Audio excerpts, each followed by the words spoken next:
Namaste to all.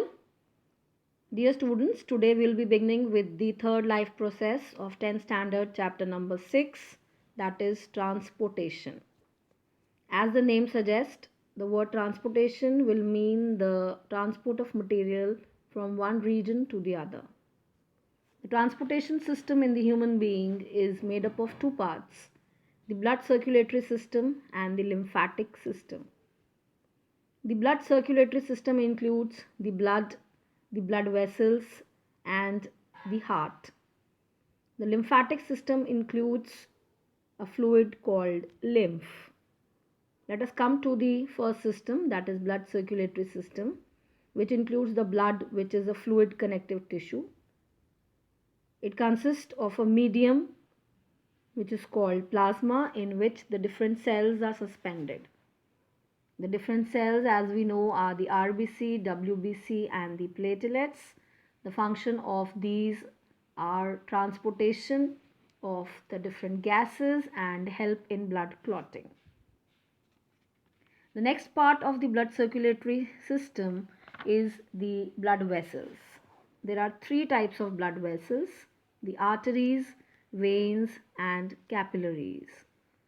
The arteries are the vessels which carry blood away from the heart to the various organs of the body. The blood emerges from the heart under a very high pressure. As a result, the walls of the arteries are very thick and elastic. The veins, on the other hand, collect the blood from different organs and bring it back to the heart.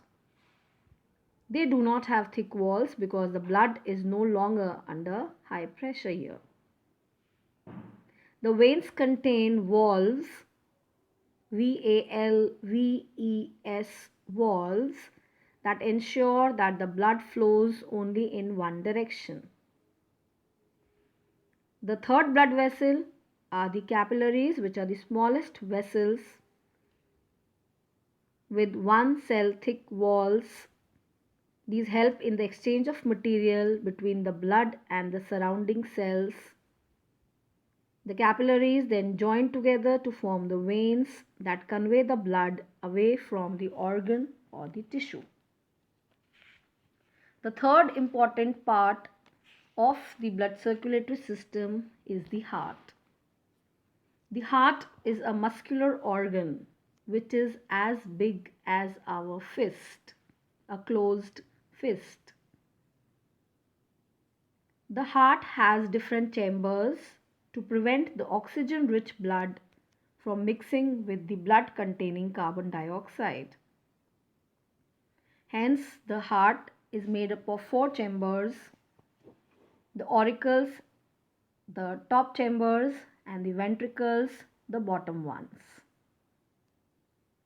The deoxygenated blood from the entire body, with the help of veins called superior vena cava and inferior vena cava, enter into the right atrium. From the right atrium, it goes into the right ventricle. From right ventricle opens the pulmonary arteries, which carry this deoxygenated blood to the lungs for purification. From the lungs arise the pulmonary veins, which bring the oxygenated blood to the left atrium. From the left atrium, it goes to the left ventricle, and from the left ventricle opens the biggest artery called the aorta. You can just focus on the diagram and see the path as depicted in the sectional view of the human heart. The blue part of the diagram is the part which is containing the deoxygenated blood, and the other part, which is shown in red color, is containing the oxygenated blood. It is very important that the heart is separated into the right and the left side, which has some advantages, like number one, it prevents the mixing of the oxygenated and the deoxygenated blood. Secondly, such separation allows a highly efficient supply of oxygen to the body. And third, in the animals that have high energy needs, like the birds and the mammals, which constantly use the energy to maintain their body temperature. This separation helps them to do so. Then comes the different chambers of the heart in the lower organisms like fishes, which is only containing two chambers, the auricles and the ventricles. And the blood is pumped to the gills, is oxygenated there, and then passes directly to the rest of the body. Thus, the blood goes only once through the heart in the fish during one cycle. On the other hand, it goes through the heart twice during each cycle in other vertebrates. This movement of blood twice through the heart is known as double circulation.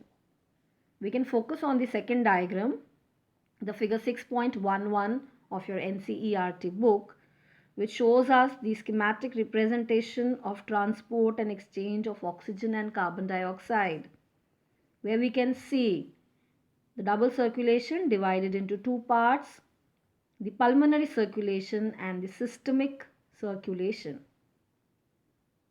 The part of the diagram from the heart, the blood going to the lungs, from the lung back to the heart is forming the pulmonary circulatory system, and the movement of the blood from the body to the heart and from the heart back to the body is forming the systemic type of circulation. Then we can have a look on the NCERT book page number 107, where you will find an instrument which is helping us to measure the blood pressure, which is called the sphygmomanometer. This instrument measures the blood pressure, which is the force that the blood exerts against the wall of a vessel. The blood pressure for a normal human being is 120 mmHg, which is systolic pressure, and 80 mmHg, which is the diastolic pressure.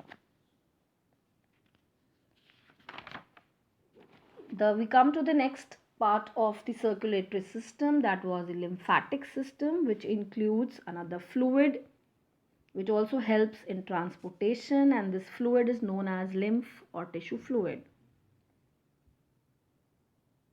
The pores present in the walls of the capillaries pass out some of the plasma, proteins and blood cells into the intercellular spaces in the tissues, which form this tissue fluid or the lymph.